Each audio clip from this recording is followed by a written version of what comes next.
They served pound cake like it could plug the hole in my chest.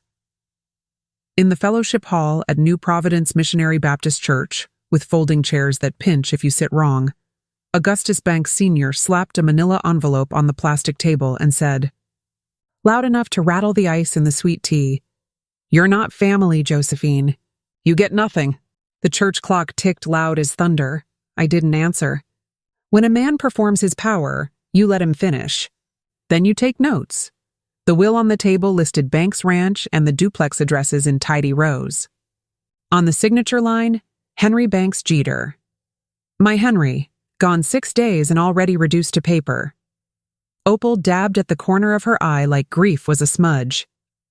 Lionel leaned back, flashing a gold watch and a little smirk he uses when he calls flipping houses a blessing. Banks' land stays Banks, Augustus said. You were never integrated into our arrangement. Integrated, I repeated. It tasted like rust. Zora's hand found mine under the table. Miles pressed against my side.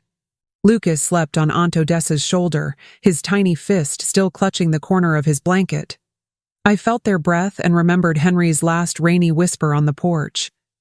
If anything happens to me, check the cedar toolbox under the tray. In my purse, my fingers found the Polaroid I'd slipped in that morning.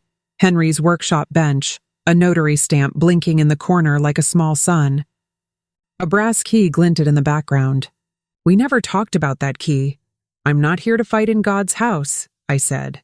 I'm here to let my children be hugged. 30 days to vacate, Augustus snapped. The room gasped for me because I wouldn't. I breathed until my toes felt the floor. Then we'll let a judge read along. I gathered plates, kissed my children's hair, and stood. Sanctuary light hit my face so he could see I wasn't begging. Paper doesn't make family, I said. Truth does. I walked out into the Texas sun with my babies and a picture in my purse where a notary stamp winked like a promise. That night, when the house finally went quiet, I slid open Henry's garage, set my hand on cedar, and found what men like Augustus always forget. Cedar holds smell. And secrets. My fingers touched tape. The brass key was there, and I smiled. Before we go on, tell me where you're listening from. And don't forget to subscribe for more stories coming soon. That first night home from the fellowship hall, I waited until Zora and Miles finally drifted off beside me, their small bodies warm against my arms. Lucas was already out in his crib, one thumb tucked in his mouth. I tucked the quilt around them and slipped out to the garage with a flashlight and the kind of calm that comes after a storm, when you finally hear yourself think. The cedar toolbox sat where Henry always left it, on the lower shelf beside the pegboard wall, still faint with his aftershave and sawdust. I ran my palm over the lid. Cedar holds memory. It held mine now. Under the removable tray, just like he said, my fingertips found tape. I pried slow and careful, and a brass key slid into my palm with a chill that raced my spine. Next to it, wrapped in oil paper, was a USB drive and a narrow black ledger bound with a rubber band. Henry's handwriting on the first page. If I'm gone, Josephine, start here. I sat on the stool and opened the ledger. Dates, parcel numbers, rents received, and in the margins, little notes only a man with calluses would write. Fence line on North Pasture, repair before lease. Windfolk sniffing again, don't sign without Camille. There. Next to a tab, he'd written Camille Langston, probate trusts, and a number. I breathed out. A name was a door. I plugged the USB into an old laptop. A single folder bloomed, Banks Ranch Trust. Inside, scanned deeds, title policies, and a notarized codicil dated 14 months ago. Henry's signature clean and strong. The notary's seal sharp as a thumbprint. The language was plain. Marital trust for me and the children. No sale of ranch, duplexes, or equipment without the notarized consent of both spouses. If one spouse predeceased the other, the surviving spouse's consent remained required alongside any elders. Augustus had left that out on purpose, or never knew it existed. My flashlight trembled on the garage wall. Henry's voice steady in my head. I can't stop the rain, Josephine, but I can leave you a roof. I thumbed the brass key. Where did it fit? The ledger's back pocket answered, a safe deposit box number and the name of Cedar Creek Savings and Trust. Henry had circled it twice. Okay, I whispered to the dark, not to be brave, but to be clear. Tomorrow we find the box. Then we call Camille.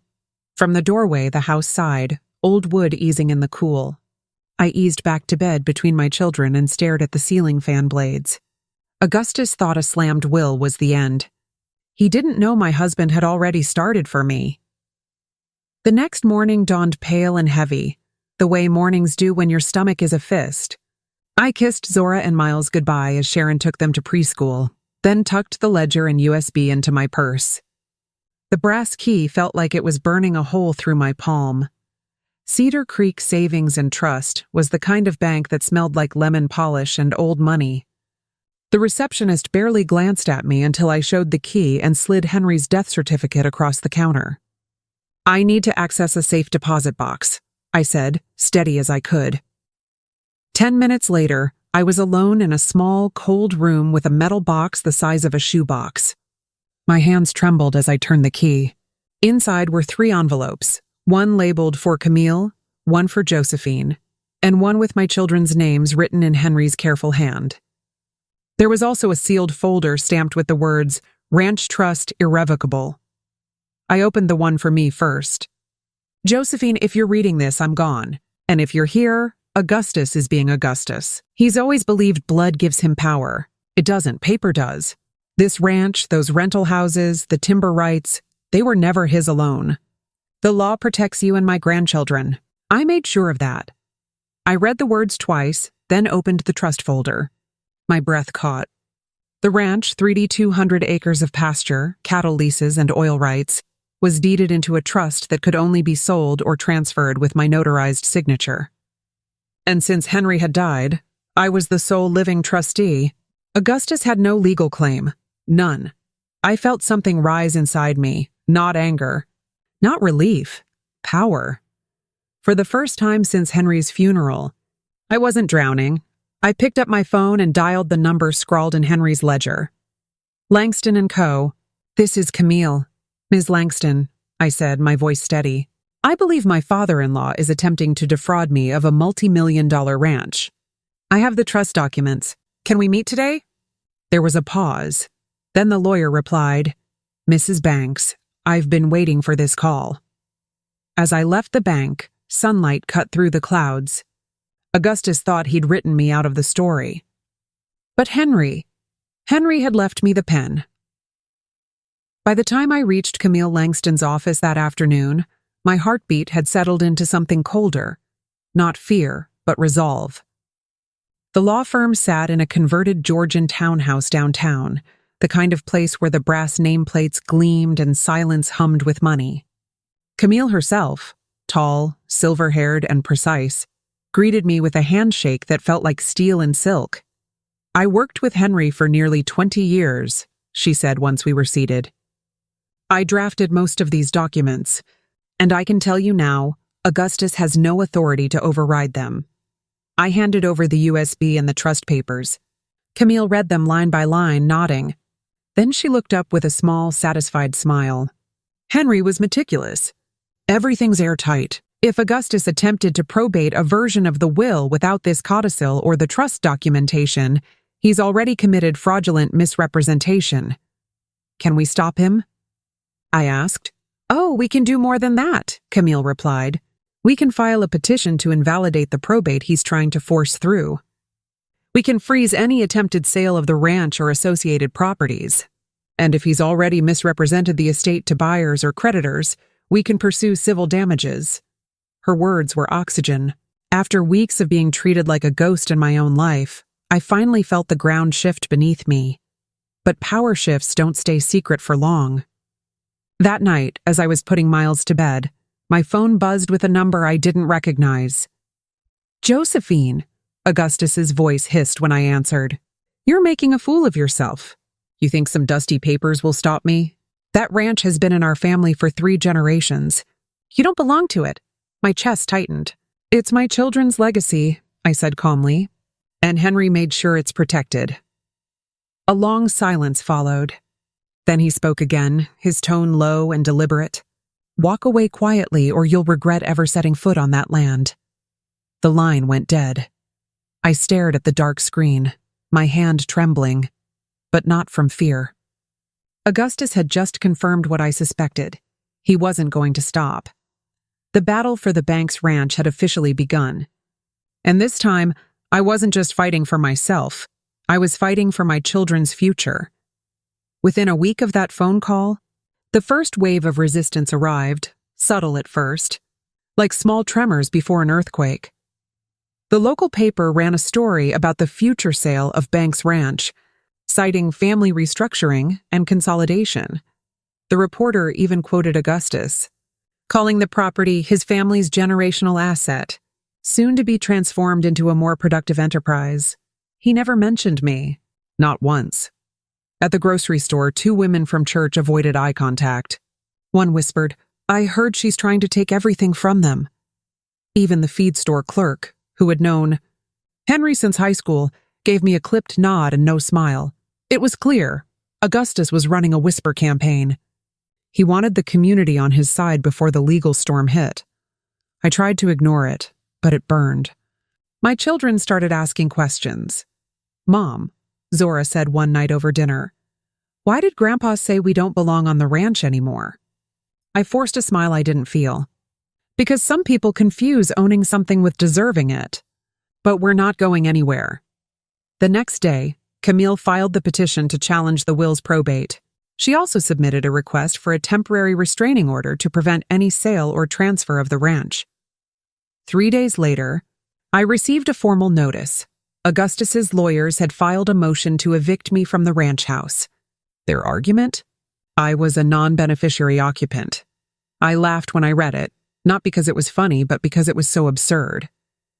Still, a cold realization set in. This wasn't just about money. Augustus wanted to erase us entirely, to rewrite history with me and my children scrubbed out. But Henry had prepared me for this. I wasn't leaving quietly, and deep down, I suspected Augustus had already crossed legal lines he couldn't untangle. The next move was mine, and it was going to hit harder than any rumor he could spread. A few days later, I came home from picking up the kids to find an envelope slipped under my front door. No postage, no return address, just my name written in the neat, deliberate handwriting I'd seen on hundreds of church donation envelopes. Augustus Banks Sr. I stood in the kitchen, the kids chasing each other around the table while I tore it open. Inside was a single typed page. "Mrs. Banks, you are hereby given formal notice that your continued occupancy of the ranch property constitutes trespass.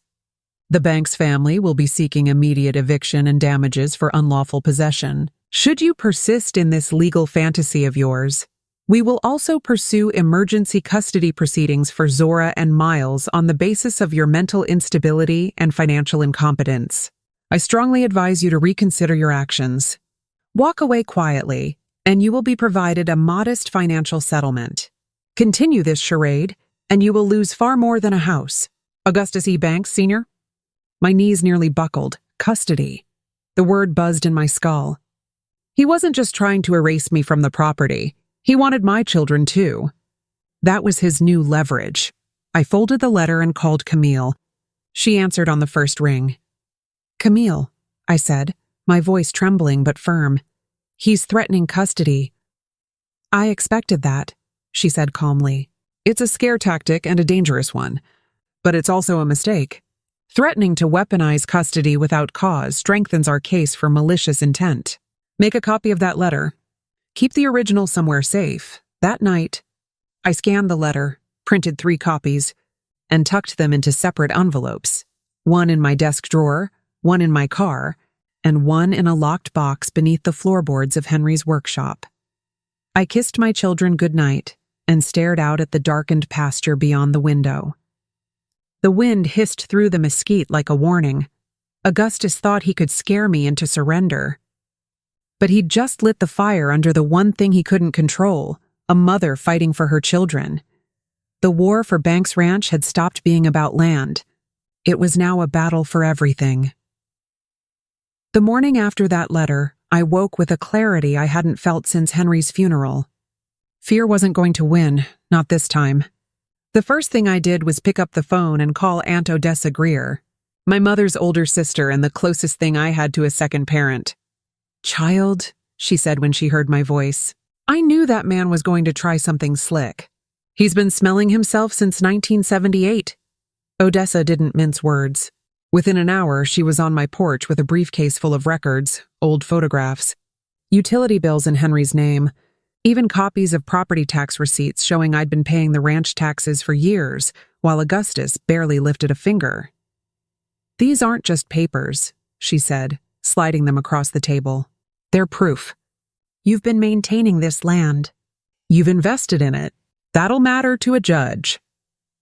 Later that day, Camille arranged a meeting with Reverend Isaiah Drummond, the pastor from New Providence and a longtime family friend. He'd been there the day Henry signed the trust documents and had even prayed over the papers. His statement, Camille explained, would strengthen the timeline, and his reputation in the community would help counter Augustus's smear campaign. But not all wounds were so easy to mend. When word reached Opal, my mother-in-law, that I was dragging the family name through the courts, she called me herself. "You're embarrassing yourself, Josephine," she snapped over the phone. "Henry wouldn't want this." "Henry would want his children's future protected," I replied. "And I'm making sure that happens." "You always were ungrateful," she hissed. "We took you in. We gave you a name?" "No," I said, my voice steady. "Henry gave me a name. You gave me a warning." The silence that followed was icy. Then the line went dead. When I hung up, Zora was standing in the doorway holding her sketchbook. "Are we going to lose our home, Mama?" I knelt down and brushed a curl from her forehead. "Not if I have anything to say about it." And I did have something to say. With Odessa, Camille, and Reverend Drummond behind me, and Henry's words still guiding me, I wasn't just fighting anymore. I was building a case. Augustus had power, influence, and intimidation. But I had truth, proof, and blood on the land. And deep down, I knew that was worth far more. By the time our first hearing rolled around, word of the Banks family feud had spread through Cedar Creek County like wildfire. Folks whispered about it at the farmer's market, at the gas station, even in the pews on Sunday morning. But this wasn't gossip anymore. It was war. And the battlefield was a probate courtroom with walls the color of old parchment. Camille and I arrived early, armed with binders of documents, the marital trust, Henry's codicil, tax receipts, photographs, and that threatening letter Augustus had sent. My stomach twisted into knots as I watched him strut into the courtroom, Opal trailing behind him like a queen mother, and Lionel scrolling his phone like this was just another business deal. Augustus didn't look at me once. But when his eyes swept over Zora and Miles, sitting quietly beside Aunt Odessa, there was a glint of something cold. Control. Possession. The judge, Honder Miriam Hightower, was a no-nonsense woman with silver curls and a reputation for having no patience for theatrics. "Counsel," she said, peering over her glasses. "Let's get to the heart of this." Augustus's lawyer, a slick man named Clayton Lawson, launched into a speech about legacy and family stewardship. He painted me as an outsider, trying to seize property that had belonged to the Banks, lineage for over a century. Camille waited patiently before standing. "Your Honor, this case isn't about legacy. It's about law. And the law is very clear. Mr. Banks's late son established a marital trust that supersedes any prior claims. Mrs. Banks is the sole surviving trustee. Any sale, transfer, or eviction without her consent is unlawful." Then Camille slid the notarized codicil across the bench, Henry's signature shining under the courtroom lights. Judge Hightower read it, her brows lifting slightly. Clayton shifted uncomfortably. Augustus's jaw tightened, and, "Your Honor," Camille added, holding up the letter, "we have evidence of intimidation and coercion, including threats to pursue custody as retaliation for exercising lawful rights. We request a restraining order and an immediate injunction against any sale or transfer of the ranch." The courtroom fell silent. Judge Hightower leaned back in her chair. "Mr. Banks, this is serious. Until this matter is fully resolved, no property is to be sold, transferred, or altered.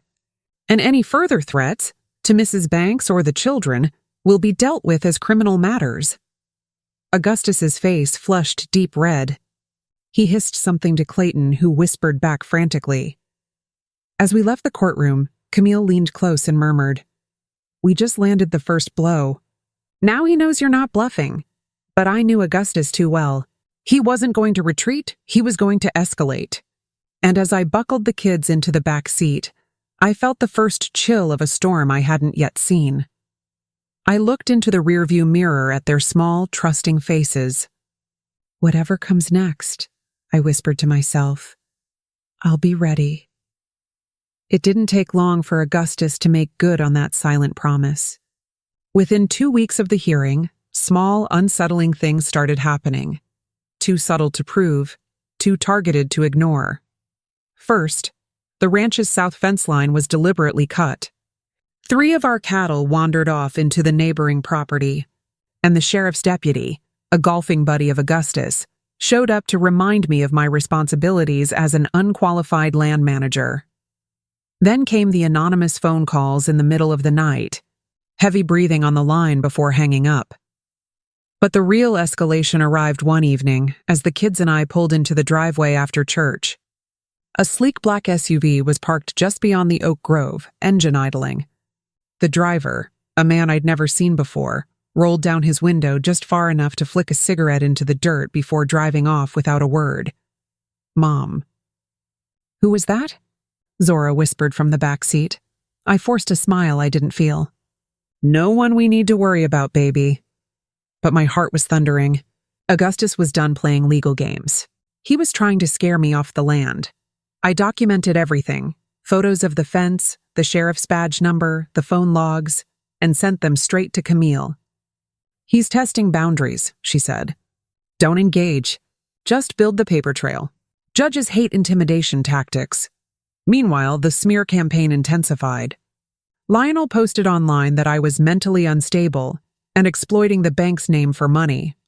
Opal told anyone who'd listen that I was turning Henry's memory into a circus. But for every insult, I felt myself harden. Every attempt to break me only clarified what I was fighting for. This wasn't just a ranch, it was my children's future, Henry's legacy, and the life we'd built from dust and sweat. One night, as the kids slept, and I stood at the window watching headlights pass on the distant road, I realized something important. Augustus had underestimated me. He thought grief made me weak. But grief had forged me into something else entirely. A woman who had already lost everything once and had nothing left to fear, and that made me dangerous the days following. The SUV incident stretched like wire, taut, humming with tension. Every creak of the porch steps, every engine passing the ranch gate, made my heart race. I knew Augustus was behind it, but proving it was another matter. Then, late one evening, as the kids were getting ready for bed, a package arrived at the gate with no return address. It was a small brown box, heavy in my hands, and inside lay a single item, a rusted horseshoe wrapped in newspaper. No note, no message. But I didn't need one. In the Banks family, a horseshoe flipped upside down was an old insult, a curse. It meant bad luck's coming. It was Augustus's way of letting me know he wasn't done. I called Camille immediately. "Document it," she said. "Photograph it, bag it, and don't throw it away. This is all part of the intimidation pattern we're building." But the pressure wasn't just outside. It was creeping inside my walls. Zora began waking up with nightmares. Miles refused to go near the front windows. Even the cattle seemed skittish, spooked by unfamiliar scents near the fence line. One night I heard a noise, footsteps on the gravel path by the barn. Grabbing a flashlight and Henry's old baseball bat, I stepped outside, heart hammering. The beam swept across the yard and caught movement, a dark figure darting behind the tool shed. By the time the sheriff arrived, whoever it was had vanished, leaving behind nothing but boot prints in the dirt. Camille called the next morning. "This is textbook coercion," she said. "But it's backfiring. Every move he makes strengthens our case for harassment. Still, it wasn't just about a legal case anymore. This was a man trying to push me, to make me break. And standing there on that porch, with my children sleeping inside and the wind rattling the windows, I realized something important. Augustus didn't just want the land. He wanted me gone, and if he was willing to cross this line in the shadows, what would he do next under the bright lights of a courtroom?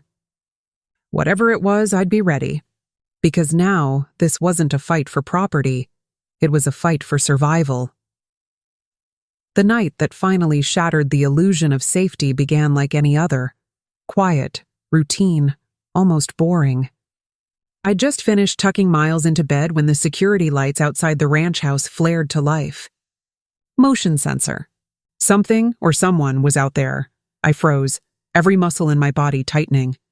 Through the window, I could see the barn door swinging slightly. I knew I'd locked it earlier. Heart pounding, I grabbed my phone and slipped Henry's baseball bat into my hand again. When I stepped onto the porch, the night was still. Too still. The cicadas had gone silent. The air felt heavy, watchful. Then, from the direction of the barn, I heard a low metallic clang, like someone kicking a tool chest. "Who's there?" I shouted into the dark. My voice echoed across the pasture. No answer. I was halfway down the steps when I saw it. The faint red glow of a cigarette ember in the shadows. And then a man's voice. "Walk away, Mrs. Banks, before someone gets hurt." The words were calm, deliberate, and unmistakably threatening. I froze. The man, tall, broad-shouldered, wearing a dark cap, flicked his cigarette to the ground and melted back into the darkness before I could react.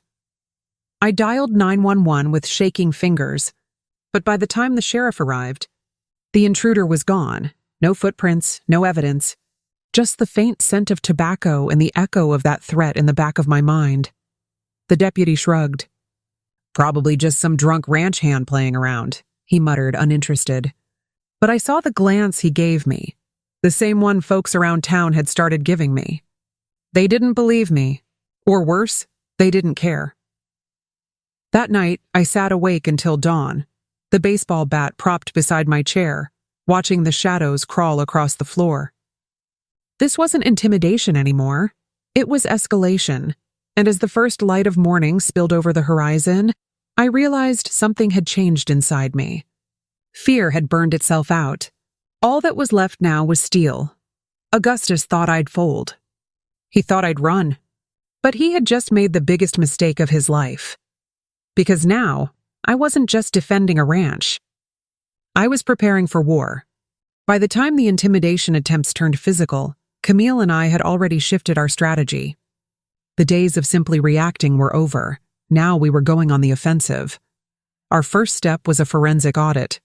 Camille called in a specialist, Owen Denton, a quiet, methodical accountant who had spent 20 years unraveling fraudulent estate claims. Owen combed through bank transfers, tax filings, and historical land records with surgical precision. Within 2 weeks, he'd uncovered what we suspected. Augustus had been siphoning rental income from the duplexes into a separate LLC under Lionel's name. It wasn't just unethical, it was potentially criminal embezzlement.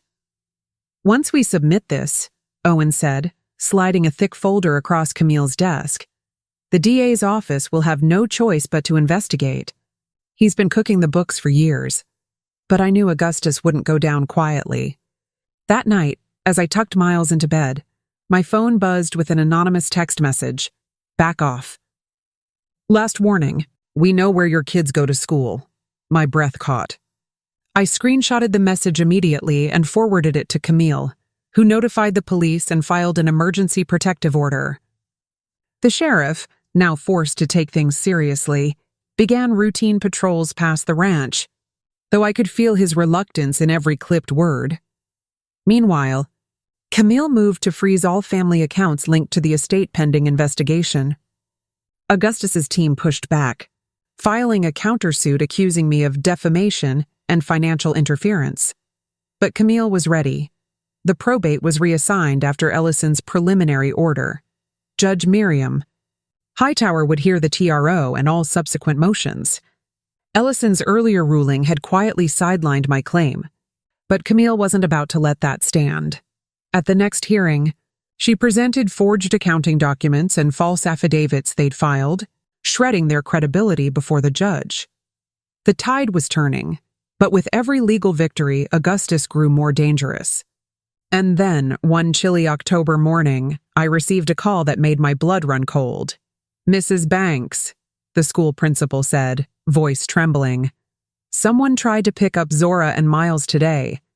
A man who said you sent him. But we stopped him." I dropped the phone. My knees hit the floor. It was no longer a property battle. This had become open war, and Augustus had crossed a line he could never return from. Now it wasn't just about winning the ranch. It was about destroying him before he destroyed us. The attempted kidnapping changed everything. In that single moment, the fight stopped being about inheritance, property, or pride. It became a battle for my children's safety. Within 24 hours, Camille secured an emergency injunction and filed a motion for temporary sole guardianship protections. This legally restricted Augustus, Lionel, and anyone associated with them from coming within 500 feet of Zora and Miles. Still, paper felt flimsy against the kind of hate that would stoop this low. I pulled the kids out of school the next day. Aunt Odessa opened her home 2 counties away, and for the first time in weeks, I saw my children sleep peacefully. But the separation gutted me. Every night I drove the 2 hours back to the ranch, back to the war zone, and stared at the empty bedrooms, wondering how a family could turn into enemies so fast. Meanwhile, Owen's audit kept peeling back layers of rot. We discovered that Augustus and Lionel had not only diverted rental income, but had also taken unauthorized loans against the ranch itself, using forged signatures. Millions of dollars had flowed through shell companies, some registered offshore. "This is more than inheritance fraud," Owen said grimly. "This is a criminal enterprise." Camille contacted the state attorney general's office, and within a week, investigators were digging into Augustus's finances. Subpoenas followed. Depositions were scheduled. And slowly, the pressure began to crack the bank's empire. But Augustus still had one weapon left: public opinion. He started appearing at church again, spinning tales of how I'd gone crazy and poisoned Henry's memory. Lionel posted videos online, claiming I was trying to destroy a proud Black legacy.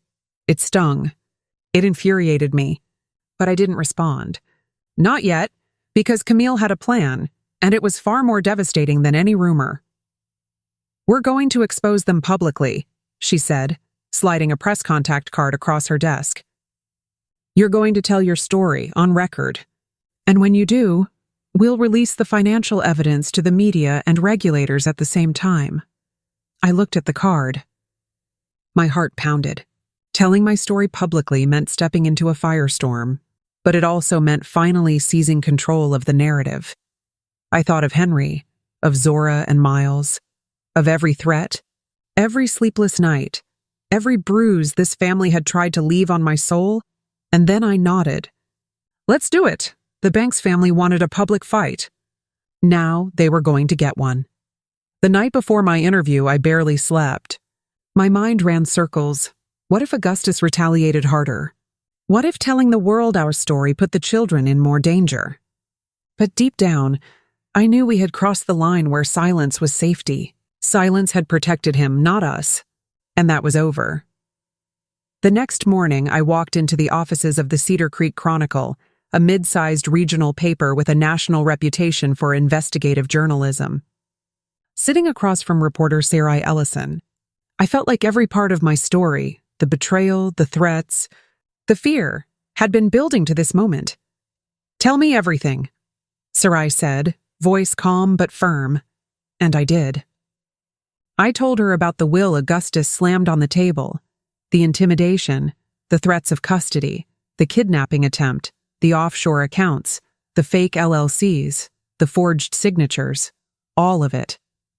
I handed her copies of the trust, the financial records Owen had traced, the threatening letter, even the photos of the cut fences and strange cars. "Do you want to stay anonymous?" she asked. I shook my head. "No. If I'm going to stand up, I'm going to do it with my name." The story went live 3 days later. Front page.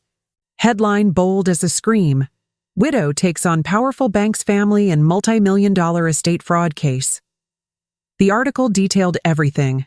The trust Henry had left, the forged documents, the intimidation tactics, the criminal investigation. It quoted legal experts who called the bank's actions textbook inheritance fraud. It even included a statement from Camille. "This isn't about money. It's about accountability." The reaction was explosive. Local TV picked up the story. A national financial crimes podcast called for an interview. Strangers sent letters of support.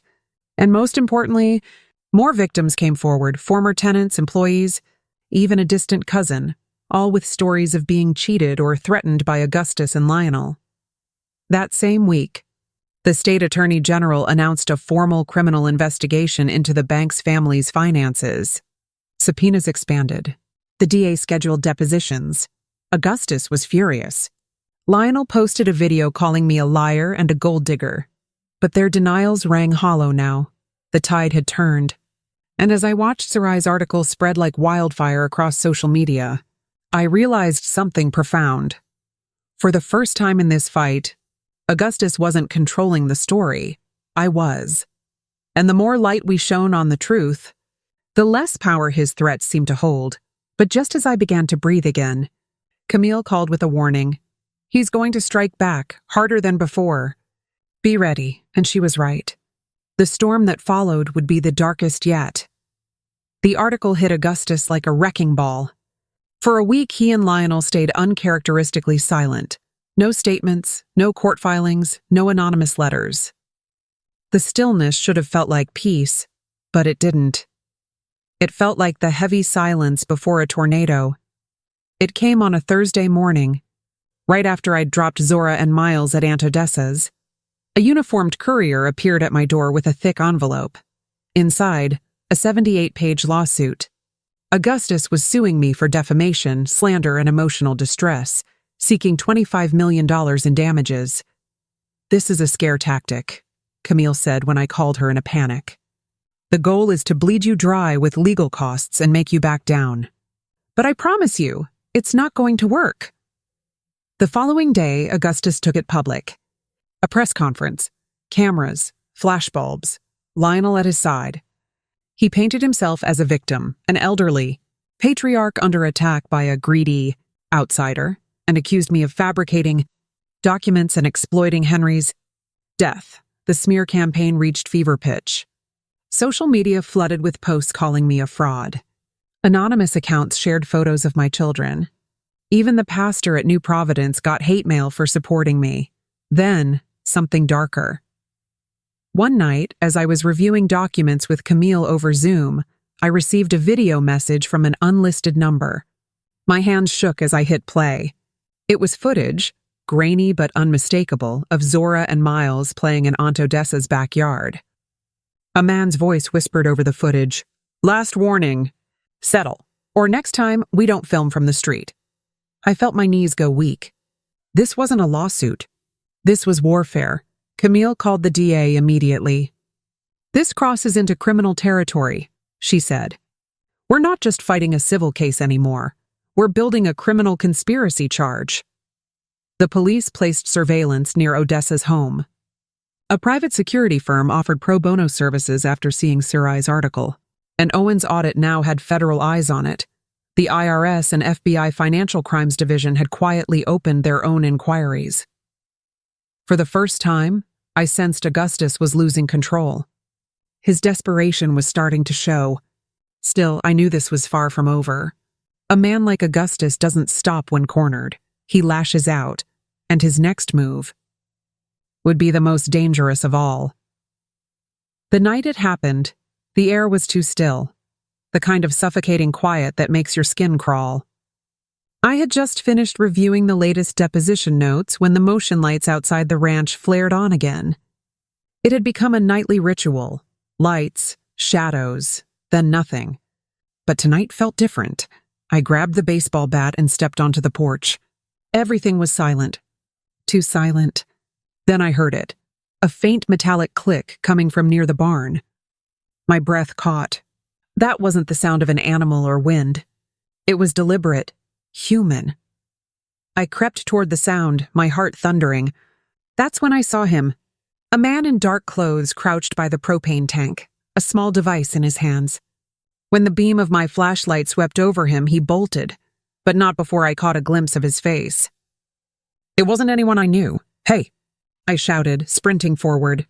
But he vanished into the night, slipping into a waiting truck that peeled off down the gravel road before I could even reach the gate. I called 911. Deputies arrived 30 minutes later. Too late to catch anyone, but they found tools and wiring by the propane tank, evidence that someone had tried to sabotage it. ATF looped in a tech. Their preliminary read called it a timed ignition rig, not a prank. One deputy's expression turned grim. If this had gone off? He started, then stopped himself. I didn't need him to finish. Someone had tried to blow up the ranch, and there was only one person with a motive that twisted. When Camille heard, she was silent for a long time. Then she said, "This is attempted murder, Josephine. It's time to escalate. We're not dealing with a civil dispute anymore. We're dealing with a criminal conspiracy." Within 48 hours, the sheriff's office had partnered with the state police and federal investigators. The bank's estate was raided for records. Their accounts were frozen again, this time under a criminal court order. Subpoenas expanded to include Lionel's real estate deals and Opal's charitable foundation. And yet, despite everything, the press, the lawsuits, the threats, the bombs, Augustus still refused to yield. In fact, 2 days later, he did something even worse. He filed for emergency custody of Zora and Miles, claiming I was an unfit mother living in a dangerous environment. I sat in Camille's office, shaking with rage as I read the filing. "He's trying to burn down my world piece by piece," I whispered. Camille's eyes were hard. "Then we burned down his, legally, publicly, and without mercy. And just like that, the stakes of our war reached their highest point. This wasn't about money or land anymore. It was about who would lose everything first, and I had no intention of letting that be me." The custody hearing was set for a Thursday morning, and I barely slept in the days leading up to it. Every nightmare ended the same way. An empty house, Zora's drawings gone from the fridge, Miles's stuffed dinosaur lying forgotten on the floor. Augustus wasn't just trying to ruin me financially now, he was trying to erase me as a mother. The courthouse was packed. Reporters lined the hallways, microphones ready, while curious locals whispered from the gallery. I held Camille's arm tightly as we walked in, every step heavier than the last. Augustus arrived with a new attorney, a sharp-jawed man named Harlan Reese, and a thick stack of affidavits. They painted me as unstable, reckless, and financially irresponsible. They even submitted copies of the police reports from the kidnapping attempt and the propane sabotage, twisting them into evidence that my home was dangerous for children. Opal took the stand and cried crocodile tears, telling the judge she feared for the safety and mental well-being of her grandchildren. Lionel testified too, claiming he'd seen me break down emotionally and lash out. It was all rehearsed, all fabricated, but they hadn't counted on evidence. Camille called our first witness, Detective Santiago Duarte, the lead investigator on the propane incident. Calmly, methodically, he testified that the device was planted by an outside party, and that surveillance footage showed a man linked to a vehicle from Lionel's real estate company fleeing the scene. The courtroom gasped. Next came Owen Denton, who detailed the fraudulent accounts and the offshore shell companies Augustus had created. Then, Rev. Isaiah Drummond testified to Augustus's verbal threats and public intimidation attempts. Finally, Camille presented the anonymous video of my children playing, the one sent with the threat. "Your Honor," she said, voice clear and cold, "this is the conduct of a family trying to terrorize a mother, not protect children." Judge Hightower sat in silence for nearly a full minute after the last exhibit. Then she spoke, her voice cutting through the tension like a blade. "Mr. Banks," she said, turning to Augustus, "I find your petition for custody frivolous, malicious, and retaliatory. It is hereby dismissed with prejudice." She wasn't done. "Furthermore," she continued, "given the evidence of harassment, intimidation, and attempted violence presented here today, I am granting Mrs. Banks exclusive protective custody of her children. Any further attempt to interfere will result in criminal contempt charges." The courtroom erupted in whispers. Augustus's face turned the color of a ripe plum. Lionel slammed his fist on the table. Opal burst into tears. But I felt something I hadn't felt since Henry's death. Victory. I walked out of that courtroom holding Zora's and Miles's hands, the weight of months of fear suddenly lifting. We weren't just surviving anymore, we were winning. And as Camille whispered on the courthouse steps, "He's bleeding, Josephine." Now we press harder. I knew we were entering the final, most dangerous chapter. Augustus had tried to break me with money, threats, and fear. Now it was time to break him with the one thing he could never manipulate: truth, law, and consequences. The weeks following the custody hearing felt strangely quiet, but it wasn't peace. It was the heavy silence before a storm. Augustus had vanished from the public eye. No appearances, no statements to the press, no new filings. It was unlike him, and that made me more anxious than ever. Then one morning, Camille walked into my kitchen with a look that told me something big had shifted. She dropped a slim folder on the table. "Josephine," she said, "I think we just found the pressure point that can end this war." Inside the folder was a deed transfer dated 18 months before Henry's death. It showed a large section of the Banks family ranch, more than 400 acres of prime land, quietly sold to a shell company registered in Delaware. That company, in turn, was controlled by an offshore trust. The trustee's name? Clifford S. Leland, Augustus's old associate, a man already under investigation for tax fraud. It was proof of what we'd suspected all along. Augustus had been selling off pieces of the family empire before Henry's death, without telling anyone, without board approval, without my husband's knowledge. Even worse, he'd forged Henry's signature to make the transfer look legitimate. Why would he risk forging Henry's name? I asked, heart-pounding. Camille's smile was razor-thin. Because he needed that land as collateral for loans. Loans he took to cover losses from investments that went belly-up years ago. He's not rich anymore, Josephine. He's drowning. We immediately moved to subpoena bank records tied to the Delaware shell. The results were staggering. Tens of millions had been funneled through a labyrinth of accounts, and much of it traced back to Augustus personally, not the bank's estate. The revelations changed everything. This wasn't just about greed anymore.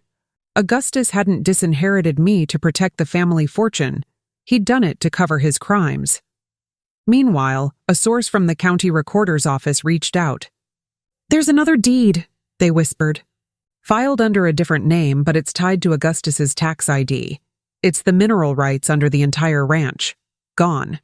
Sold 5 months after Henry died." I felt physically ill. He wasn't just stripping the estate. He was hollowing it out from the inside, ensuring that by the time the dust settled, there'd be nothing left for me, for Zora and Miles. For anyone. "This changes our approach," Camille said, pacing the kitchen. "We're not just suing for inheritance now. We're going for criminal fraud, forged instruments, wire fraud, tax evasion, embezzlement, the whole arsenal. And once we file, the IRS, the SEC, and the state attorney general will swarm him." It was the biggest gamble of my life. But I wasn't the same woman Augustus had once called not family. As I watched my children playing on the porch that afternoon, I knew this fight was no longer about money. It was about justice for Henry, for everything he built, and for the future Augustus had tried to steal from my children. But what I didn't know was that Augustus wasn't done yet. And the next move he was about to make would push this war into darker, more dangerous territory than I'd ever imagined. A call came that night from an unknown number. A voice, low and calm, said, "Back off the investigation, Mrs. Banks. You don't want your kids walking home from school alone." I hung up and stared into the darkness beyond my window. The stakes had just changed. This wasn't just a legal battle anymore. It was a fight for our lives. The anonymous threat replayed in my mind all night, each word heavier than the last. You don't want your kids walking home from school alone. It wasn't the usual intimidation I'd grown used to. It was a promise. By dawn, I had called Detective Duarte, the officer still overseeing the harassment reports. He was blunt. This isn't a bluff, Mrs. Banks. Whoever made that call wants to shake you. But if they're desperate enough to threaten your kids, they might try more. He was right. And less than a week later, they did. It was a rainy Thursday afternoon when I got the call from Zora's school. The principal's voice trembled. Mrs. Banks, someone tried to pick up your children. They had fake authorization papers. Your signature was forged. Thankfully, Zora remembered the safety password and refused to leave. My knees buckled. My babies, almost vanished into the hands of God knows who. The police arrived within minutes, reviewing security footage. The man was masked, careful, but a distinctive tattoo on his wrist, a snake coiled around a dagger, matched one of Augustus's known associates, a man named Riley Kearns, who'd worked private security for his real estate firm years ago. This isn't just intimidation, Duarte said grimly. This is an escalation. We'll assign a patrol unit near your home and their school. But the damage was done. That night I sat awake beside Zora's bed, watching her tiny chest rise and fall, rage and terror twisting inside me. Augustus hadn't just crossed a line, he'd obliterated it. And then, as if the universe was determined to make things worse, I got a call from Camille the next morning, her voice shaky in a way I had never heard before. Josephine. I'm so sorry. I have to withdraw from the case. What? My heart lurched. What are you talking about? My firm just got hit with a lawsuit, completely unrelated, but it's funded by a holding company tied to him, Augustus. It's a conflict of interest now. If I stay, he could get the case thrown out. I was silent, numb. First the threats, then the attempted kidnapping. Now my strongest ally was gone. I'll help you find someone else, Camille promised, but I could hear the guilt in her voice. Don't give up now. You're closer than you think. After the call, I sat alone in the kitchen, staring at the growing stack of evidence, deeds, forged signatures, bank records, shell company maps, and realized I had two choices: run and hope he'd let us be, or fight with everything I had left. I looked at the crayon drawings Zora had made, one of our family on the ranch, with Henry smiling from the clouds. No, there was never a choice. If Augustus Banks wanted a war, then I was going to give him one. But this time I would stop playing defense.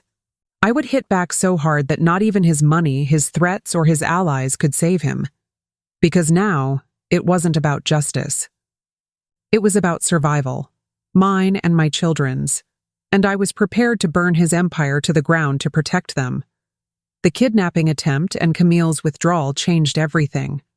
Up until that point, I had been relying on the system, the courts, the lawyers, the police. But now I saw the truth. Augustus owned enough of that system to slow me down, maybe even crush me. So I did something he would never expect. I built my own. It started with Kemi, my forensic accountant friend, who quietly agreed to keep digging even without Camille's firm attached.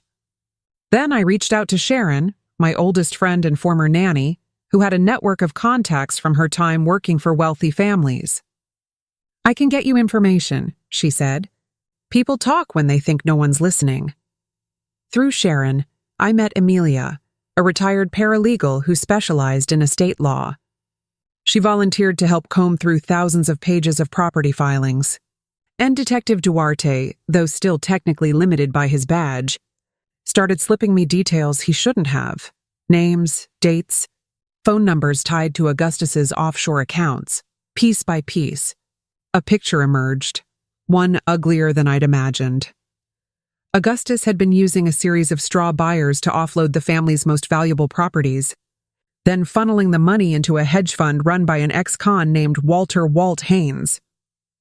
That fund wasn't investing. It was laundering money from a chain of illegal offshore casinos and construction kickbacks. The kicker? The accounts Augustus used were in the names of dead relatives, and one was even under Henry's name, signed after his death.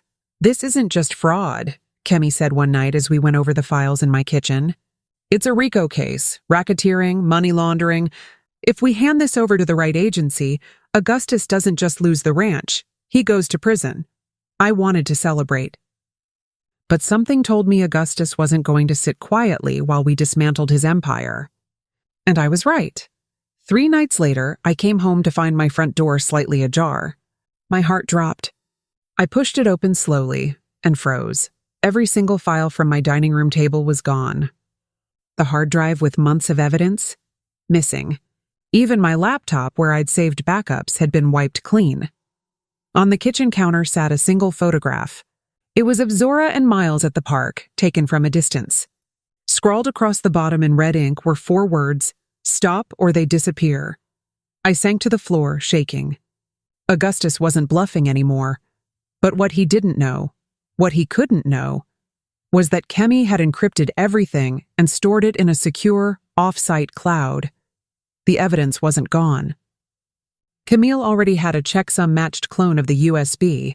Our cloud archive was time-stamped and notarized. And now, the man who had taken everything from me had just committed another crime, one that would make his fall even harder. The war was no longer about who had the upper hand. It was now a countdown to see who would break first, and I was determined. It would not be me. The photo of my children was the final straw. Up until that moment, I had been fighting cautiously, thinking like a widow trying to protect her late husband's legacy. But as I stared at that picture, my babies, captured by someone who had no right even to look at them, something in me shifted. Fear gave way to fury. I called Kemi immediately. "It's time," I told him. "No more waiting. We hand everything over. Are you sure?" he asked, his voice low. "Once we do this, there's no going back. He'll come after you with everything he's got." "He already has," I said. "And he made one mistake. He touched my kids." The next morning, I marched into the federal courthouse downtown, my hands trembling but my resolve unshakable. Kemi met me there with a heavy manila folder, bank statements, forged deeds, shell company registrations, and a detailed timeline of property sales. Together, we walked into the office of Assistant U.S. Attorney Marisol Green, a woman known for dismantling organized financial crimes. Within minutes of scanning the documents, her expression hardened. "This isn't just a civil case," she said. "This is interstate fraud, money laundering, and possible racketeering. You understand what you're bringing us?" "Yes," I replied, "and I'm ready to testify." The federal indictment landed in U.S. District Court and was assigned to Judge Meredith Caldwell.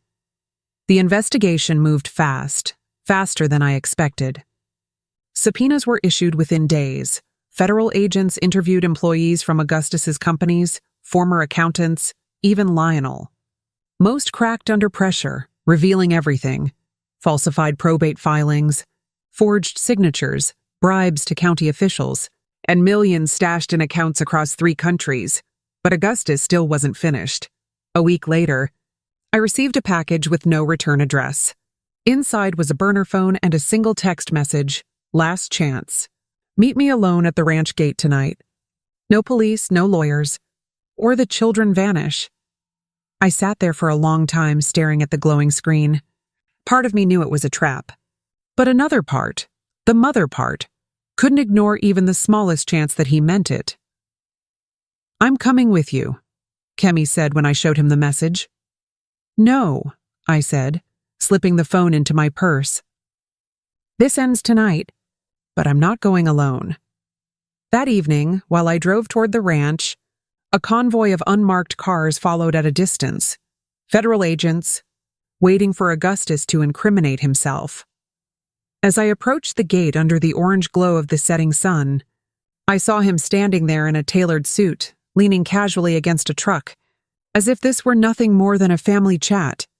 "You should have walked away, Josephine," he said with a thin smile. "Now it's too late. For you," I replied. Not for me. He didn't know it yet, but hidden microphones were recording every word. And when he stepped closer, lowering his voice to a hiss, if you don't drop the case, accidents will happen. The agents listening half a mile away knew they had him. Red and blue lights erupted from the darkness. Augustus turned in panic as armed agents swarmed the property. Augustus Banks, one shouted. You are under arrest for wire fraud, money laundering, intimidation, and racketeering. I watched silently as they shoved him into a car, still shouting my name like a curse. For the first time in years, I felt something I hadn't dared to hope for: power. But I also knew the battle wasn't over. Because when you bring down a man like Augustus, the fall shakes more than one tree. And the deeper the investigation went, the more secrets were going to surface, including some I wasn't sure I was ready to face. The night of Augustus's arrest was supposed to feel like victory, and in some ways, it did. As the agents drove him away in handcuffs, I stood beneath the stars with tears streaming down my cheeks. Not from fear this time, but from the weight of survival. But victories, I soon learned, come with collateral damage. The morning after his arrest, my phone exploded with messages. Local news stations ran headlines like, "Wealthy rancher arrested in multi-million-dollar fraud," and "Family empire crumbles under RICO investigation." My name wasn't in the first wave of reports, but anyone close to the Banks family knew exactly who had set the match to this inferno. By noon, half the family had cut me off. Opa left a voicemail calling me a snake and accusing me of destroying the family's good name. Lionel sent a single text. Hope you're happy. You just made us all targets. I wasn't surprised. They weren't angry because Augustus was guilty. They were angry because I had exposed it. But the biggest blow came 2 days later. Alicia, my sister-in-law and one of the few who had initially supported me, called sobbing. Josephine, they froze my accounts. All of them. College fund, savings, everything. They're saying the money might be tied to Augustus's fraud. I closed my eyes, guilt flooding through me. I'm so sorry, Alicia. I'll call Marisol. There's a process to separate legitimate funds from criminal ones. It'll take time, but you'll get it back. I believe you, she whispered. But the rest of them don't. They think you're the reason we're losing everything. She wasn't wrong. The investigation had widened beyond Augustus. Federal agents were now probing every transaction connected to the bank's estate, including past business deals, land acquisitions, and even campaign donations. Several board members resigned from Augustus's company. Contractors refused to work on ranch properties. Clients canceled contracts worth millions. For a moment, I questioned whether I had gone too far. Maybe I had burned too much to the ground. Maybe Henry's legacy was being swallowed by a legal firestorm I had unleashed. But then I remembered the photo, my children, stalked by a man who thought he was untouchable, and the fear dissolved. This wasn't my fault. Augustus had lit this fire himself. I had simply made sure the world saw the flames. Still, there was one piece of unfinished business that haunted me: the money he had stolen. Despite the asset freezes and seizures, investigators estimated that nearly $12 million was still missing, siphoned into offshore trusts and crypto accounts under aliases. Without recovering those funds, the restitution order will be a fraction of what he owes you, Marisol told me during our next meeting. And if we don't find them before sentencing, he could use them to rebuild once he's out. I stared at the list of dummy accounts and shell companies she slid across the table. Then we find it, I said. It was a promise, not just to myself, but to my children, to Henry, and to every part of me that had been trampled and humiliated. Augustus was in custody, but this wasn't over. And the deeper we dug into his offshore empire, the more it became clear someone else had been helping him all along. Someone closer than I ever imagined. The moment Marisol mentioned a possible accomplice, a cold unease crept over me. Augustus had always been cunning, but he wasn't sophisticated enough to pull off millions in offshore laundering alone. There had to be someone with access, Someone trusted. It didn't take long for the first clue to surface. Kemi was cross-referencing transaction metadata from the offshore accounts when he noticed something chilling. One of the access IPs traced back not to Augustus's estate office or his lawyer's firm, but to a residential address in Houston. Does this address mean anything to you? Kemi asked, turning his laptop toward me. The blood drained from my face. That's Lionel's condo, Henry's younger brother. The one who had publicly condemned Augustus and sworn he had nothing to do with this. The same man who had sent me that bitter text blaming me for destroying the family. Are you absolutely sure? I asked, praying it was a mistake. Positive, Kemi said. It's not just one login. It's dozens, spread over months. And here's the kicker. They coincide with the same days funds were moved into crypto wallets and shell trusts. I leaned back, stunned. It had been Lionel all along. He wasn't just a passive bystander. He was the architect behind the disappearance of the missing millions. The betrayal hit deeper than Augustus's ever had. Lionel had once promised Henry he'd look after me and the kids if anything happened. He'd shown up for birthdays, brought gifts, even helped fix the ranch roof one summer. And now he was stealing from the very people he'd vowed to protect. Marisol's response was swift and surgical. We'll expand the indictment. If we can tie Lionel to the offshore funds, he's going down too. But we need more than IP data. We need a direct link, communication, signatures, or transactions under his name. I stared out the window, my mind spinning. He's too careful to leave anything obvious. Kemi's lips curled into a thin smile. Then we make him slip up. The plan was risky. We would plant a digital breadcrumb, a fake email posing as a banker from one of the shell trusts, hinting at a regulatory issue requiring authorization to move the funds. If Lionel responded, it would tie him directly to the money trail. 2 agonizing days passed. Then late one night, Kemi called. Check your inbox. There it was. A polite, carefully worded reply from Lionel, asking for details about the transfer and providing a scanned signature, his signature, as proof of authority. It was the smoking gun. The next morning, federal agents raided Lionel's condo. He was still in his robe when they kicked the door in. They seized laptops, hard drives, ledgers, and $2.4 million in unreported crypto wallets. When the news broke, it was everywhere. Headlines screamed, Second Bank's family member indicted in $50 million fraud case. The family, already divided, turned on itself completely. Opal stopped answering calls. Alicia moved out of state. Even distant cousins refused to speak to one another. It was chaos. Ugly, painful chaos. But in that chaos, something powerful shifted. For the first time, I wasn't the scapegoat. The world could see the truth. This family's ruin was their own doing. Still, amid the vindication, one question gnawed at me. If Lionel was the second man, was there a third? Kemi's final report hinted at least one more offshore account, linked to a shell company in Belize. One neither Augustus nor Lionel had touched. Someone else was still out there. Someone pulling strings from the shadows, and until I found them, the war wasn't over. The night after Lionel's arrest, I woke to the phone vibrating on my nightstand. The screen showed unknown caller. I hesitated, then answered. Drop the case, a distorted voice hissed. Or your children disappear next. I froze. Who is this? Final warning, the voice replied. Then, click.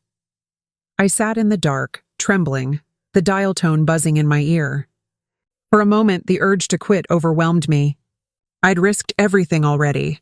My safety, my sanity. But the thought of my kids in danger was too much.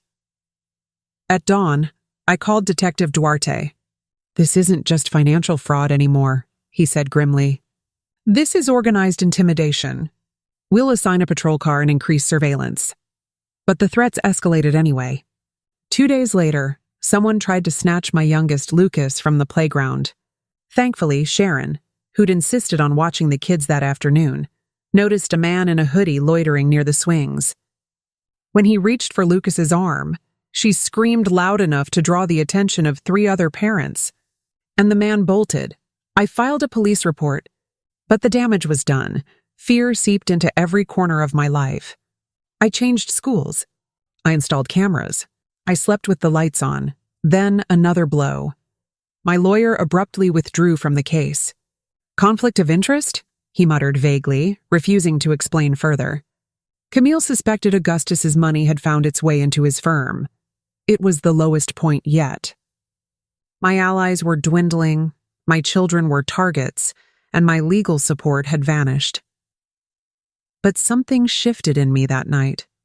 Looking at my sleeping children, their small chests rising and falling, I made a silent vow. They would not grow up believing their mother surrendered. If Augustus thought he could break me with fear, he was about to learn what happens when a mother has nothing left to lose. The next morning, I walked into Marisol's office with a new plan, one that would take the fight beyond courtrooms and headlines.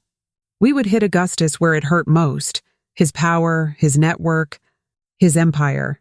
And we'd do it with the one weapon he never expected, his own secrets. The threats had crossed a line. This wasn't just about money anymore. It was a war for our lives, and I was done playing defense. Marisol agreed. We don't just want a conviction, she said. We want to dismantle everything Augustus built around his fraud. The first step was targeting his allies. Kemi traced more shell companies connected to his empire, dummy corporations that laundered money through construction projects, farmland leases, even fake church donations. Marisol quietly coordinated with state investigators, and one by one, subpoenas started landing in mailboxes. Then we hit his social circle. I contacted every journalist who had covered the family over the years and handed them meticulously documented evidence, offshore accounts, threats, even the kidnapping attempt report. Within a week, the story exploded. Banks' family dynasty linked to multi-million-dollar fraud, children targeted to silence widow. Augustus's allies vanished overnight. His largest lender froze his lines of credit. His real estate partners terminated contracts. Even the local country club revoked his membership, a humiliation that cut deeper than any courtroom defeat. But the most devastating blow came from within his circle. Remember the name Clifford Leland? He resurfaced, furious that Augustus hadn't paid him for laundering money. Facing charges himself, Clifford cut a deal with prosecutors and turned over everything. Transaction logs, burner phone messages, and a recorded conversation where Augustus bragged about bleeding the widow dry before she knew what hit her. The evidence was damning. Federal investigators joined the case, expanding it from a civil fraud suit into a full-blown criminal conspiracy investigation. Augustus's world was collapsing. His accounts were frozen, his businesses under investigation, his reputation shredded. But amid the chaos, a chilling message arrived in my inbox. You think you've won? You don't know the half of it. Attached was a blurry photo of me and the kids, taken outside our new apartment, yesterday. The message was clear. The fight wasn't over. The man who had stolen my future was now desperate, dangerous, and cornered. And when powerful men get cornered, they become reckless. And that, Marisol reminded me, was exactly when they make their final mistake. The threat photo shook me more than I wanted to admit. It was proof that whoever was helping Augustus wasn't just monitoring us. They were close. Too close. And that meant I had to flip the board before he struck again. Marisol and I sat in her office late into the night, combing through every scrap of evidence. If we want to end this, we can't just react, she said. We have to bait him into a mistake, one so big it ends his freedom. So, we crafted a plan. We would stage a fake settlement meeting, something that looked like me backing down. A message would leak through an old family contact that I was considering a deal to drop the lawsuits and withdraw cooperation with investigators in exchange for a private payout. The meeting would take place at a neutral location, a quiet law office downtown, equipped with hidden cameras and police surveillance. Our theory was simple. If Augustus believed he could silence me, Either with money, blackmail, or worse, he'd make a move. And once he did, there would be no more deniability. The bait worked faster than expected. 2 days after the rumor spread, a courier delivered a sealed envelope to my mailbox with no return address. Inside was a typed note. "Bring the originals of your evidence to the meeting. If you don't, your children will pay the price." Marisol's jaw tightened as I handed it to her.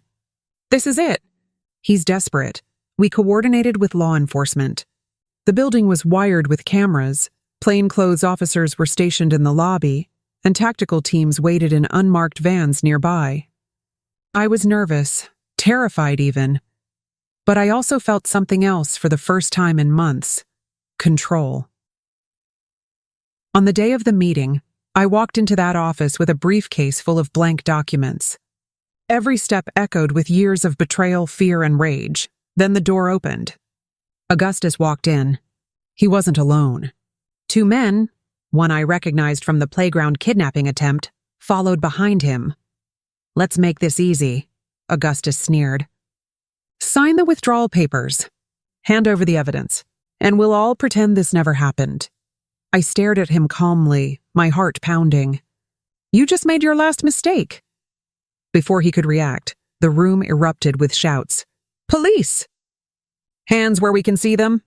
Officers stormed in, pinning his accomplices to the floor. Augustus tried to run, but 2 agents tackled him before he reached the door.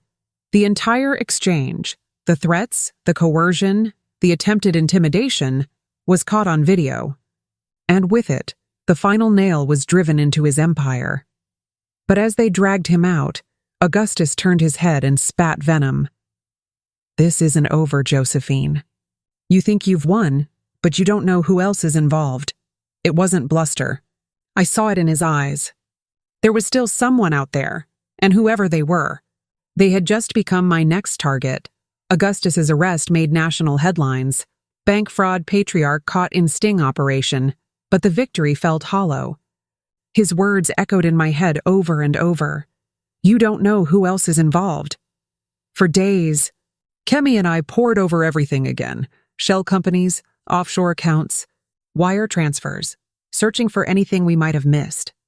It wasn't until he compared timestamps from 2 separate ledgers that the truth started to surface. "There's a third signature," he murmured. "Someone authorized 3 of the largest transfers, and it's not Augustus or Lionel." "Who?" I asked. He turned the screen toward me. My stomach dropped. The signature belonged to Judge Warren Ellison, the very judge presiding over the initial probate hearing that dismissed my claims months ago. The revelation hit like a sledgehammer. The reason the system had felt rigged, the reason Augustus had moved so confidently, he had a man on the inside. We took the evidence straight to Marisol. "This changes everything," she said. "If we prove judicial corruption, the federal government will elevate this to a racketeering case. Everyone tied to it goes down." It didn't take long. A subpoena for Judge Ellison's financial records revealed hundreds of thousands in consulting fees funneled through the same Belize Shell account. The FBI moved quickly, arresting him before dawn 2 weeks later. The same pews that once side-eyed me now wouldn't say his name out loud. The fallout was immediate and catastrophic. Every case Ellison had touched was reopened. Augustus's criminal charges expanded to include conspiracy to bribe a federal official. Lionel, still in custody, was offered a plea deal, and in exchange for leniency, he confessed everything. He confirmed the threats, the offshore laundering, even the attempted kidnapping. And most importantly, he revealed one final bombshell. Augustus had already signed an illegal transfer of the ranch to a foreign holding company. That transfer was now void. And for the first time in years, the land, the legacy Henry had left for our children, was legally and irrevocably mine. I stood on the porch of the ranch a few days later, watching my kids chase each other through the tall grass as the sun sank low over the hills. It wasn't over yet, sentencing still loomed, and restitution would take years. But the worst was behind us. For the first time since the betrayal began, I could breathe, and I made a promise right there under that burning orange sky. No one would ever take what was ours again. But I also knew something else. This wasn't just my story anymore. It was a warning, because power, when left unchecked, festers into greed. And greed, when exposed to truth, eventually destroys itself. That was the lesson Augustus Banks would learn for the rest of his life, from the inside of a prison cell. The courtroom was packed. News cameras lined the steps outside, satellite vans cluttered the courthouse lawn, and the front row was a sea of reporters scribbling notes. They were calling it the Banks betrayal trial, and in many ways, it felt bigger than just my story. It was about power, corruption, and how far greed could go before it finally consumed itself. I took my seat behind the prosecution's table, clutching the small gold locket Henry had given me on our 10th anniversary. Inside was a photo of the ranch the day we bought it, acres of wild grass and sunlight, a dream we had built from nothing. That land was more than property. It was our legacy, and today, I was fighting to reclaim it fully. Augustus was led into the courtroom in handcuffs, thinner now, with a bitterness carved into his face. Gone was the proud patriarch who'd once ruled over family gatherings like a king.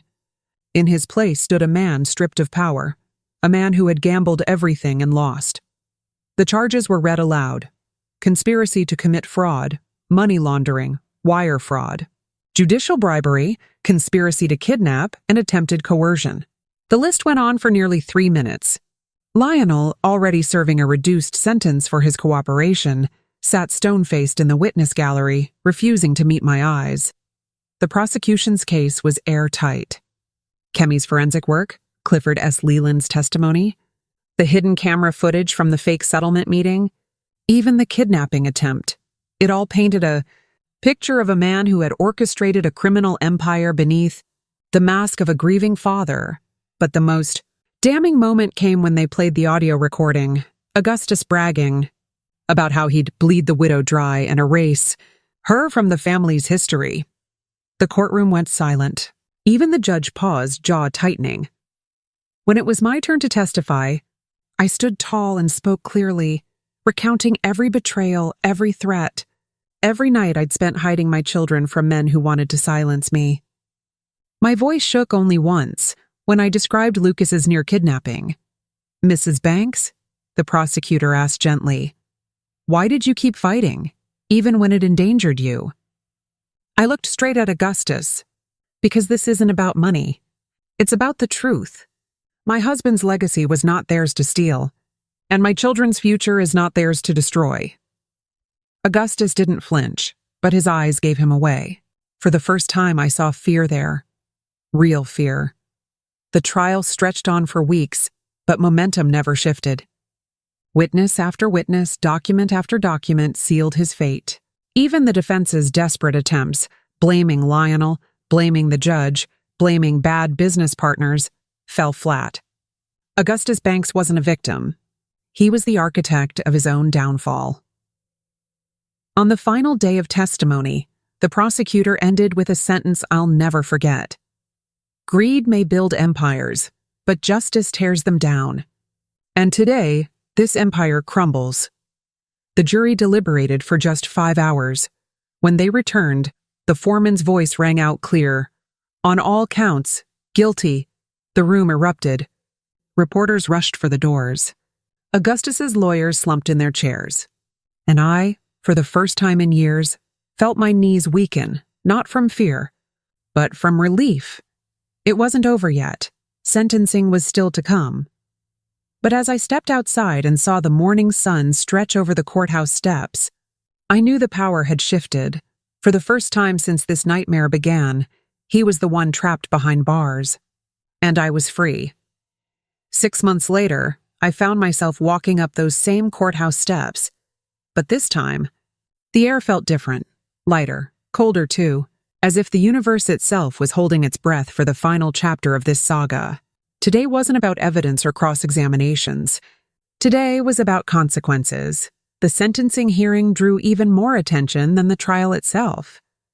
People packed the benches, former business partners, reporters, even a few family members who hadn't spoken to me since this all began. And at the front, shackled and thinner than ever, sat Augustus Banks. The once commanding man who had terrorized my life now stared blankly ahead. His eyes dull and sunken, Judge Meredith Caldwell, known for her no-nonsense rulings, adjusted her glasses and began. This court has heard extensive testimony and reviewed overwhelming evidence of Mr. Banks's crimes. The pattern is clear: calculated fraud, systemic abuse of power, threats of violence, and acts of intimidation, all driven by greed. Her gaze hardened. And perhaps most damning of all, Mr. Banks showed no remorse. I sat silently as the judge listed his crimes one by one, each word another nail in the coffin of the man who once believed himself untouchable. Then came the moment we'd all been waiting for. On the charge of conspiracy to commit fraud, 20 years. On money laundering, 15 years. Wire fraud, 10 years. Judicial bribery, 25 years. Conspiracy to kidnap and attempted coercion, life imprisonment. The room gasped. My breath caught in my chest. Life. Augustus showed no reaction, no anger, no denial, no outburst. Just a faint, bitter smirk, as if even now he believed some hidden ace would save him. But there were no cards left. No deals, no bribes. The empire was gone. When it was my turn to speak, the judge asked if I wished to make a victim impact statement. I rose slowly, my heart pounding but my voice steady. Your Honor, I began, for years, this man tried to erase me. He took what wasn't his, threatened my children, and treated my husband's legacy like a trophy. But I stand here today not as a victim, but as a survivor. And I hope this sentence sends a message to anyone who believes wealth gives them power over others.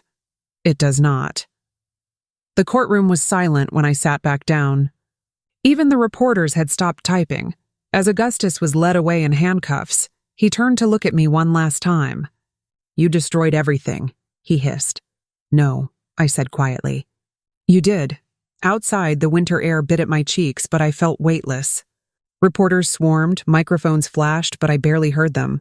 All I could think about was the ranch, the land Henry and I had dreamed about building a life on. It was ours again, legally, permanently, but the road ahead was still uncertain. Millions had been lost, relationships shattered, and a legacy tainted.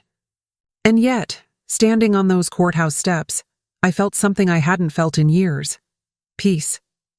This chapter was over. But the story of rebuilding, of rising from ashes, was only just beginning.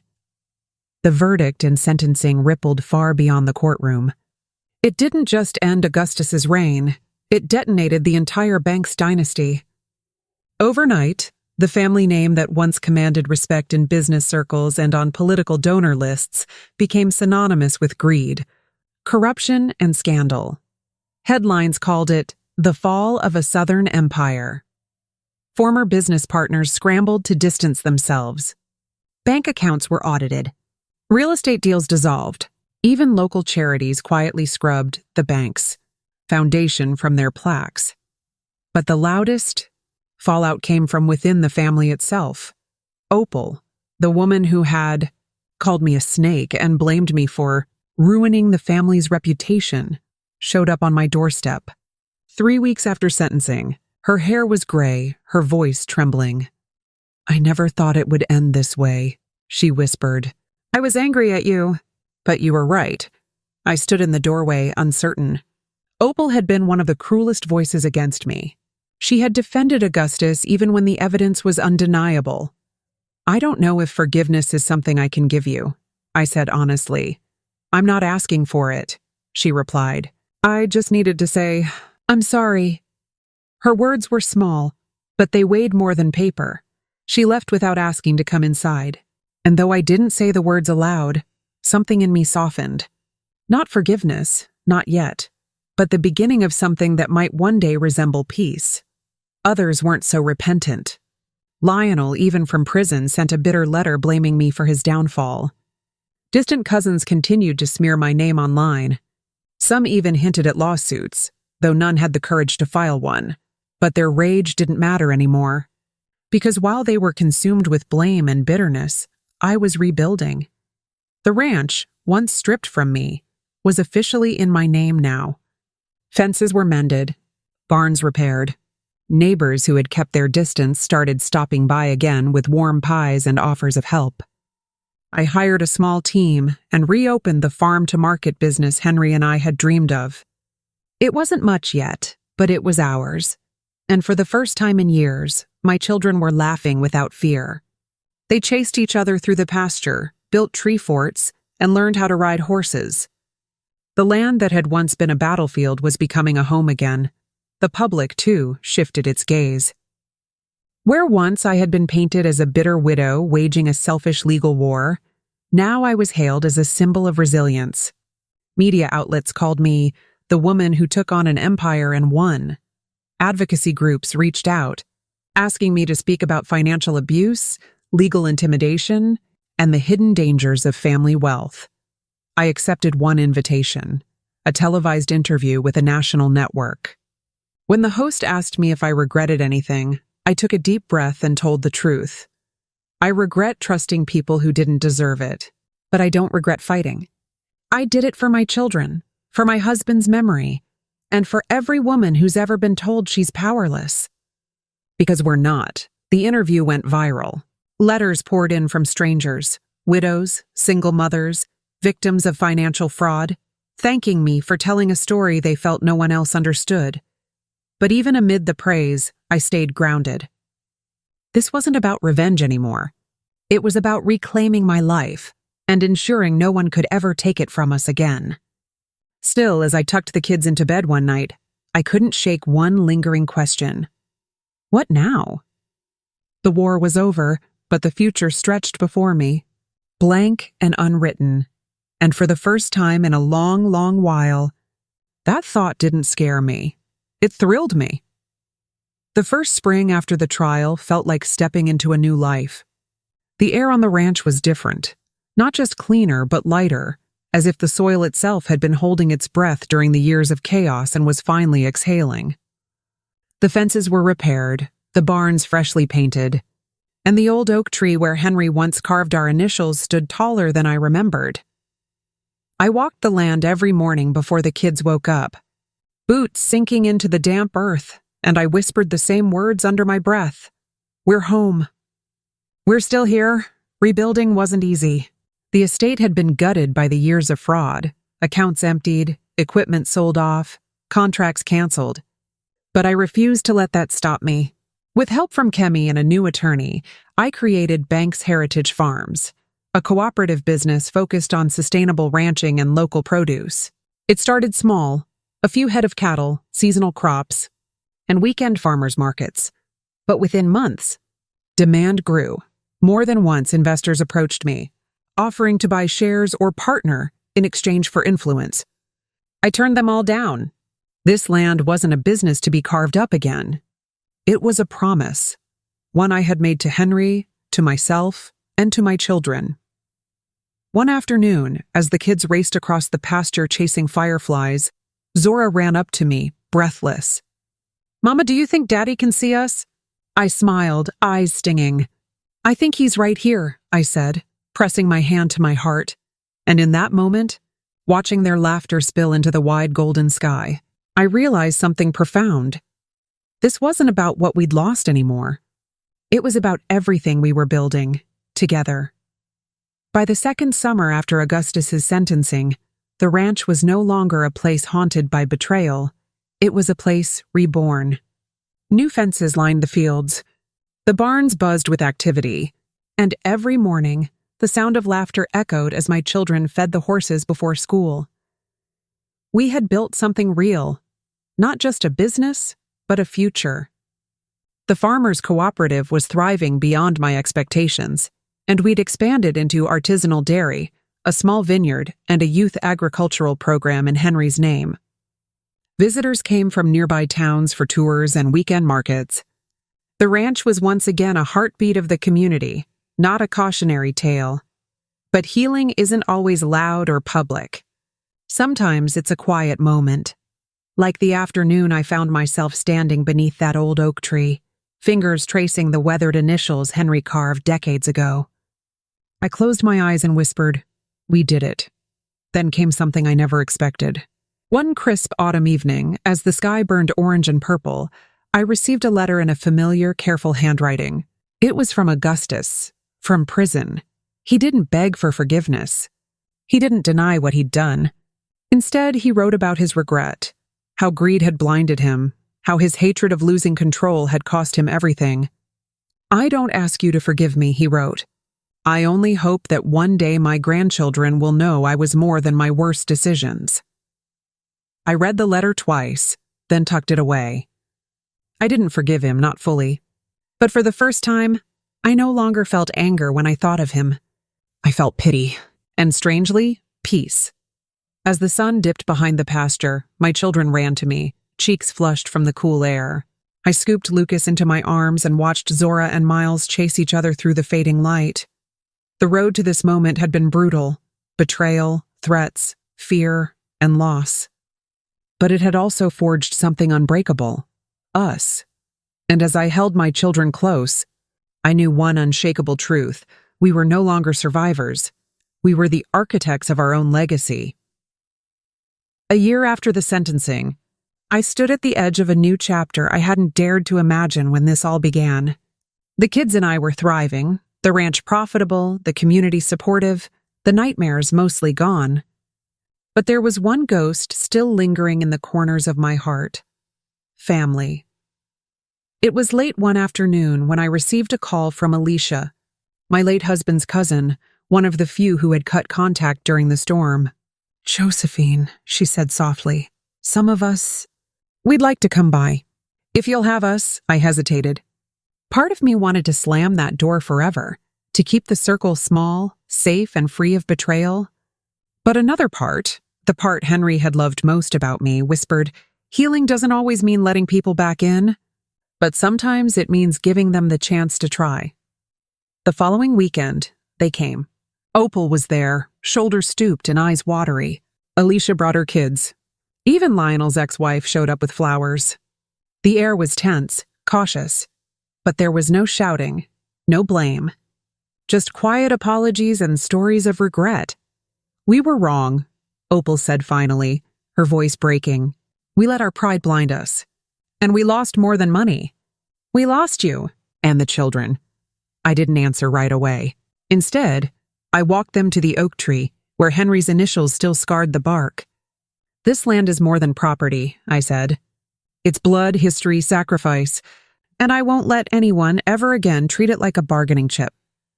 Opal nodded, tears streaking her cheeks. "We don't want a piece of it. We just want a chance to know them," she said, glancing toward my children. I took a long breath. "We'll see," I said softly. "Trust is earned, not inherited." And in that moment, I felt the past loosen its grip. Not gone, not forgiven, but finally behind me. It wasn't reconciliation, not yet. But it was a beginning, one on my terms. The years that followed brought a peace I once thought I'd never know. Life on the ranch settled into a rhythm: sunrises over the pasture, laughter echoing from the stables, the comforting smell of earth and rain after a long day's work. It wasn't perfect, but it was ours, and that made it sacred. I started something new that year, a foundation in Henry's name. The bank's legacy trust would help widows, single parents, and families torn apart by inheritance battles navigate the legal system and rebuild their lives. We partnered with legal clinics, financial advisors, and trauma counselors.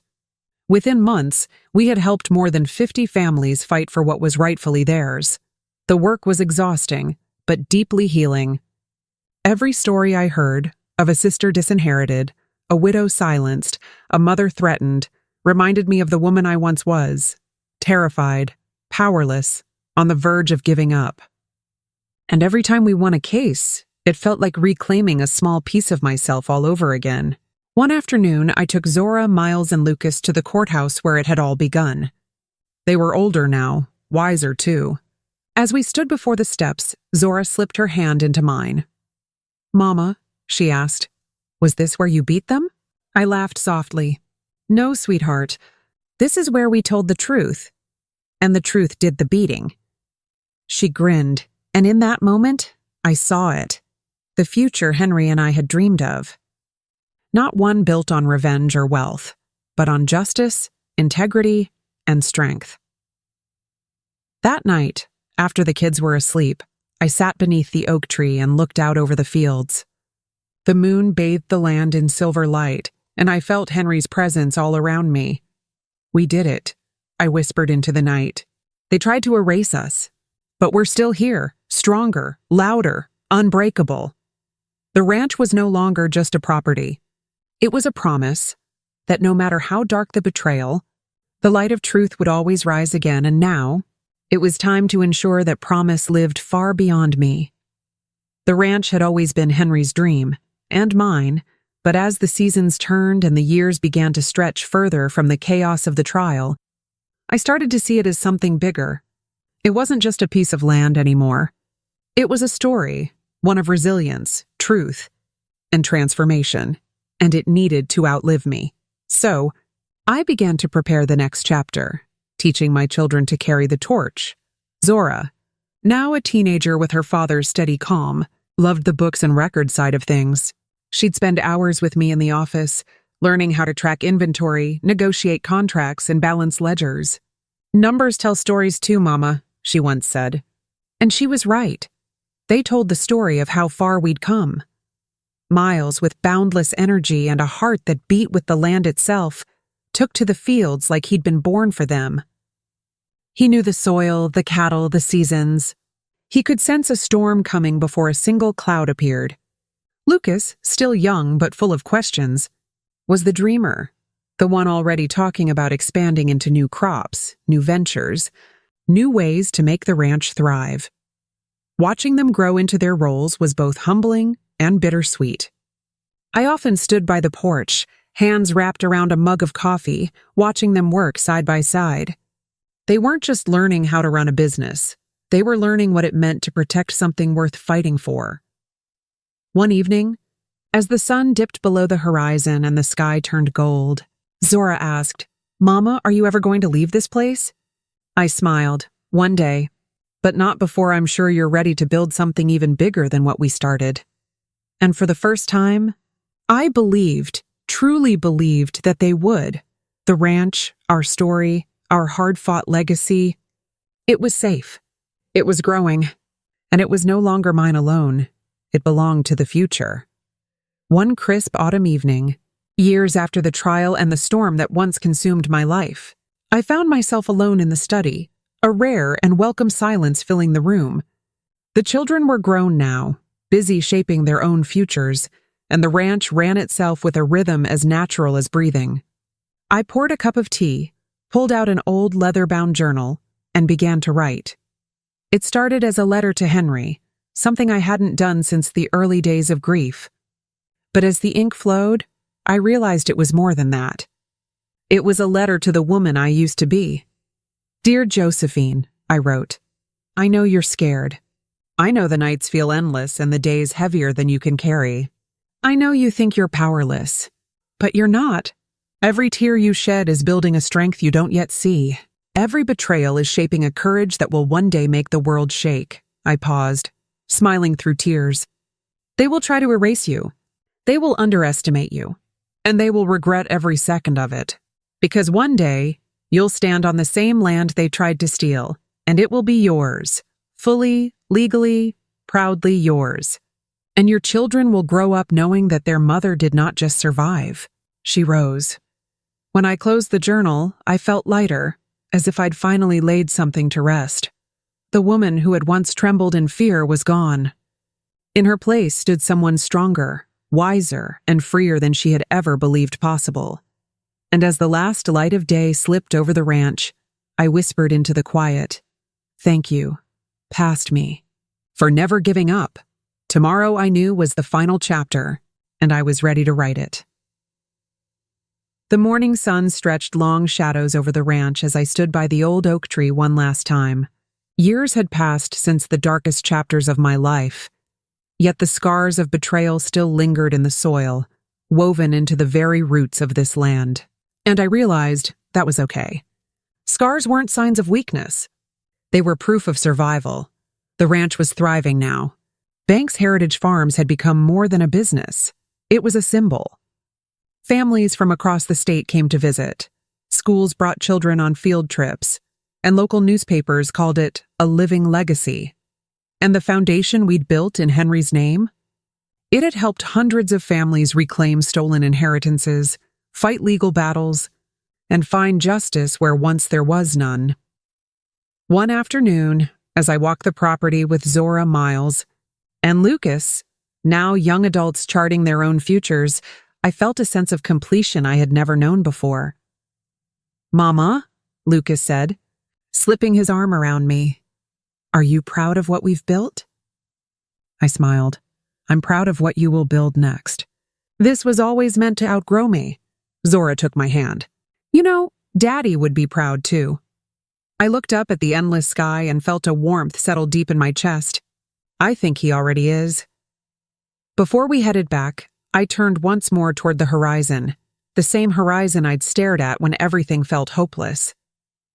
And I spoke the words I wished someone had told me at the beginning of it all. They tried to erase me. They underestimated me. But I rose, and I reclaimed every piece of what was mine. And now I choose peace, no more pound cake to plug a hole. We grew our own sweetness. This wasn't just the end of a battle. It was the start of a legacy, one born from betrayal but built on resilience, justice, and unshakable love. And as the wind swept gently across the fields, I smiled, knowing the story was no longer about what they took from me, but about everything I had the strength to rebuild. If you liked this story, please like, subscribe, and share it. If you have a unique story of your own, share it in the comments below. Thank you for listening.